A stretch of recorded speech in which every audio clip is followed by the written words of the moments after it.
All right, folks, Ted Hartwell here, retired ranger, and I'm going to break this down the way we'd brief it in the TOC. Today we're looking at something that doesn't get enough attention in American media. Europe is falling apart. Not slowly, not gradually, right now, all at once. Germany, France, and the United Kingdom have entered 2026 with the weakest, most fragmented, and most unpopular governments any of them have seen in decades. The core question everyone should be asking is simple. Is this just bad timing, or is the transatlantic alliance, the foundation of Western security since 1945, fundamentally breaking apart? And here's what makes this briefing urgent. The Greenland crisis last week showed us exactly how the Trump administration views its European allies, not as partners to be supported, not as friends to be protected, but as competitors to be managed, and when useful, weakened. Let me walk you through what's actually happening on the ground. Here's the risk assessment. We're not looking at one political crisis. We're looking at three simultaneous political crises in the three countries that form the backbone of European power. In the UK, Prime Minister Keir Starmer's approval rating just hit -57. 75% of the British public views him unfavorably. That's matching Rishi Sunak at his worst and approaching Liz Truss territory, and she lasted 49 days. In Germany, Chancellor Friedrich Merz started his term with 38% approval. By December, he dropped to 32. He failed to secure a majority on his first confidence vote. That's never happened in post-war German history. In France, Emmanuel Macron is at 17% approval and has burned through 4 prime ministers in less than 2 years.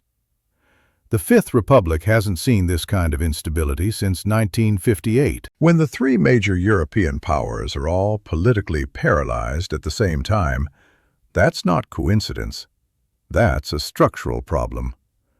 And someone is benefiting from it. Let's start with Germany, because Merz was supposed to be the answer to Europe's leadership vacuum. He came into the chancellorship promising to end the chaos of the Scholz years, to restore German economic dynamism, and to provide the steady hand that Europe desperately needs. 8 months later, his coalition with the Social Democrats is barely functional.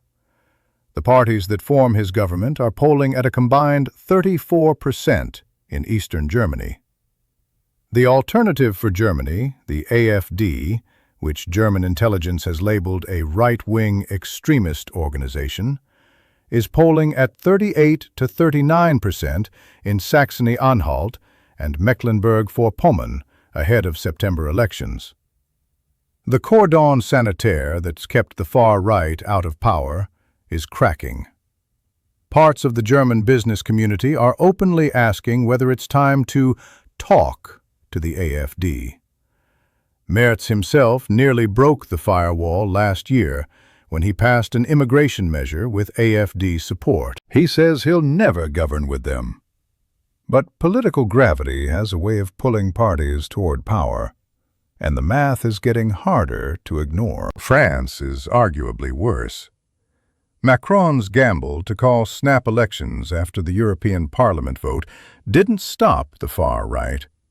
It entrenched a three-way parliamentary deadlock that makes governance nearly impossible. The National Assembly is split between Marine Le Pen's National Rally, a left-wing coalition that includes actual communists, and Macron's shrinking centrist bloc. No group has anywhere near the 289 seats needed for a majority. The far right and far left together control over 330 seats, which means they can topple any government simply by voting together on no-confidence motions. That's exactly what happened to Michel Barnier, and to François Bayrou, and to Sébastien Lecornu. Macron cannot call new elections until July, and polls suggest fresh elections would crush his party while still leaving the national rally short of an outright majority. The result would be more deadlock, more instability, more drift. France's budget deficit is at 5.8% of GDP, nearly double the EU limit. The country that was supposed to lead Europe's strategic autonomy can't even pass a budget. Then there's the United Kingdom. Keir Starmer swept into Downing Street with a massive parliamentary majority, promising stability after the chaos of the Conservative years. 18 months later, his government is in free fall. The Labour Party's problems are partly self-inflicted: policy reversals, unpopular decisions on social spending, a perception of flip-flopping that has alienated voters across the spectrum. But there's something deeper happening. Reform UK, Nigel Farage's party, is surging in the polls. The May local elections are now viewed as an existential test for Starmer. Labour risks finishing third in Wales, losing ground in Scotland to the SNP, and hemorrhaging seats to both Reform and the Greens in England. If those elections go badly, and current polling suggests they will, expect an internal Labour revolt. There are already rumors about replacing Starmer. Andy Burnham, Angela Rayner, Wes Streeting have all been mentioned. The country that left the European Union to take back control is discovering that control doesn't mean stability. Now, here's where the analysis gets uncomfortable for Americans. The Greenland crisis last week wasn't just about Arctic real estate. It was a stress test of the transatlantic alliance, and the results should alarm anyone who believes in collective security. Trump demanded ownership of Greenland, a territory of Denmark, a NATO ally. He threatened military action. He announced tariffs on 8 European countries that deployed forces to defend Danish sovereignty. He told European leaders at Davos, and I quote, "You can say yes, and we will be very appreciative, or you can say no, and we will remember." Think about what that statement means. The President of the United States openly threatened to remember European allies who refused to hand over territory belonging to another NATO member. If Scenario A unfolds, if Trump's framework deal with NATO represents a genuine compromise and the pressure subsides, then Europe bought itself time, but learned a hard lesson about American reliability. But if Scenario B plays out, if Trump returns to Greenland demands once attention shifts elsewhere, then Europe faces a choice it hasn't confronted since 1945. Can it defend itself without the United States? The European response to Greenland was actually encouraging in one narrow sense. For once, Europe spoke with one voice. 8 countries issued a joint statement. Emergency meetings were convened. Counter-tariffs were prepared. Macron called the threats unacceptable. Even Giorgia Meloni, who's cultivated a relationship with Trump, said she didn't agree with tariffs against allies. But here's the problem. That unity was reactive, defensive, and temporary. It emerged only because Trump pushed so hard that Europeans had no choice but to respond. The moment the immediate crisis passed, the moment Trump backed down at Davos, the pressure to maintain unity evaporated. If Scenario A holds, and Europeans internalize the lesson that standing together works, then we might see the beginning of genuine strategic autonomy. But if Scenario B dominates, and they return to business as usual, waiting for the next crisis before coordinating, then Greenland was just a preview of worse to come. Putin is certainly watching. He's concluded, correctly, that NATO might unravel under the strain of its own internal contradictions. Let me be direct about what's happening strategically. The Trump administration's national security strategy, the document that's supposed to guide American foreign policy, has been interpreted by European analysts as explicitly aimed at weakening the European Union, not supporting it, not reforming it, weakening it.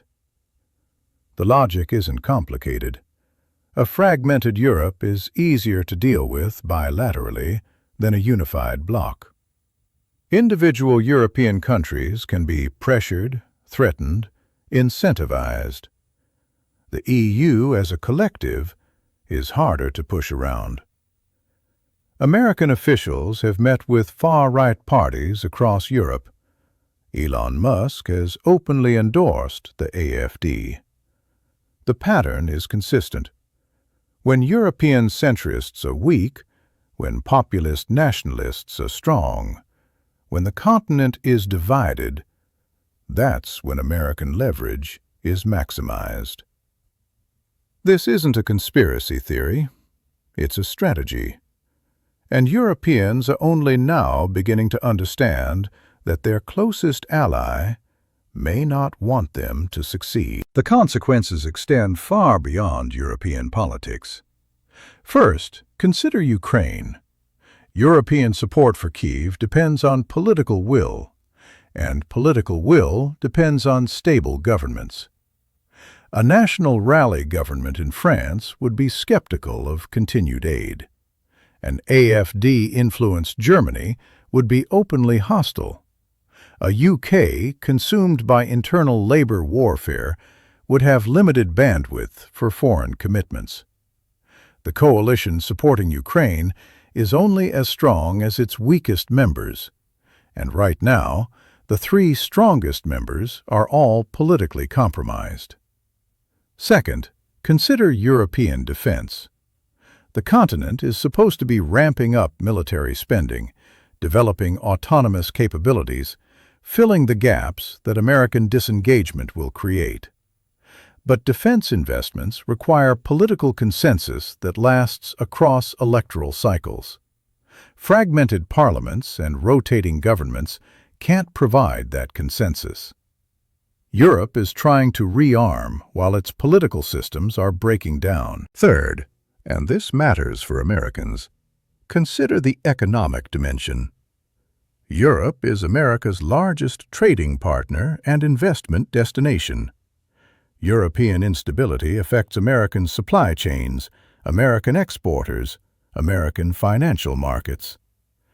When the euro wobbles, when European bonds sell off, when business confidence collapses, Americans feel it too. The tariff threats over Greenland sent European stock markets reeling until Trump backed down. That's a preview of what happens when transatlantic relations deteriorate. European governments are also major purchasers of American debt. They hold over $3 trillion in U.S. Treasury bonds. A hostile relationship, prolonged instability, or a turn toward economic nationalism could affect those holdings. The interconnections run deeper than most Americans realize, and severing them would hurt both sides. Fourth, the far-right surge across Europe has implications that extend beyond any single election.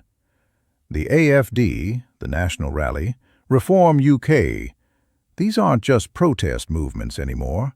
They're organized, funded, and increasingly professional political forces with coherent, if controversial, worldviews. They're skeptical of NATO, skeptical of EU integration, sympathetic to Russia, or at least opposed to confronting it. They prioritize national sovereignty over collective security, immigration restriction over international cooperation. If they come to power, and in France that's a real possibility by 2027, the entire architecture of Western security changes, not because one election goes the wrong way, but because the political center that has sustained that architecture for 80 years is eroding simultaneously across multiple countries. Here are the indicators I'm watching over the next 12 months. First, UK May local elections. If Labour finishes third in Wales or loses more than 300 council seats, expect leadership challenges. Watch for backbench murmurs and shadow cabinet resignations. Second, German state elections in September. If AfD wins outright majorities in Saxony-Anhalt or Mecklenburg-Vorpommern, not pluralities, majorities, that breaks a psychological barrier. Watch for CDU figures floating cooperation scenarios. Third, French budget process. If Macron's current Prime Minister, Sébastien Lecornu, fails to pass a 2026 budget by year-end, expect renewed calls for Macron's resignation.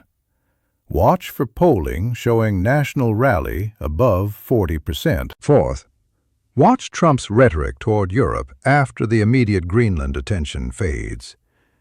If he returns to pressure tactics, tariff threats, NATO skepticism, support for populist parties, that signals the Davos retreat was tactical, not strategic. Fifth, watch European defense coordination. Concrete announcements of joint procurement, command structures, or force deployments would signal that the Greenland lesson is being internalized. Vague communiques don't count. Finally, watch Viktor Orban's election in Hungary this spring. If the MAGA-aligned Prime Minister survives a serious challenge from Péter Magyar, that signals the populist wave hasn't crested. If he loses, it might suggest European voters are reconsidering the nationalist turn. So here's my assessment, and I'll give it to you straight. Europe's three major powers are experiencing synchronized political crises that leave the continent vulnerable at precisely the moment it needs strength. The Greenland episode revealed what many suspected but few wanted to admit. The Trump administration views European allies not as partners to be supported, but as competitors to be managed, and in some cases, weakened.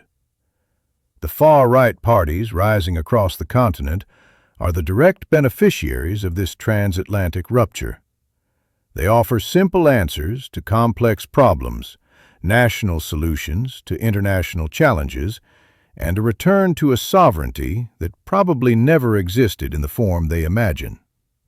Whether they come to power depends largely on whether the political center can demonstrate it still knows how to govern.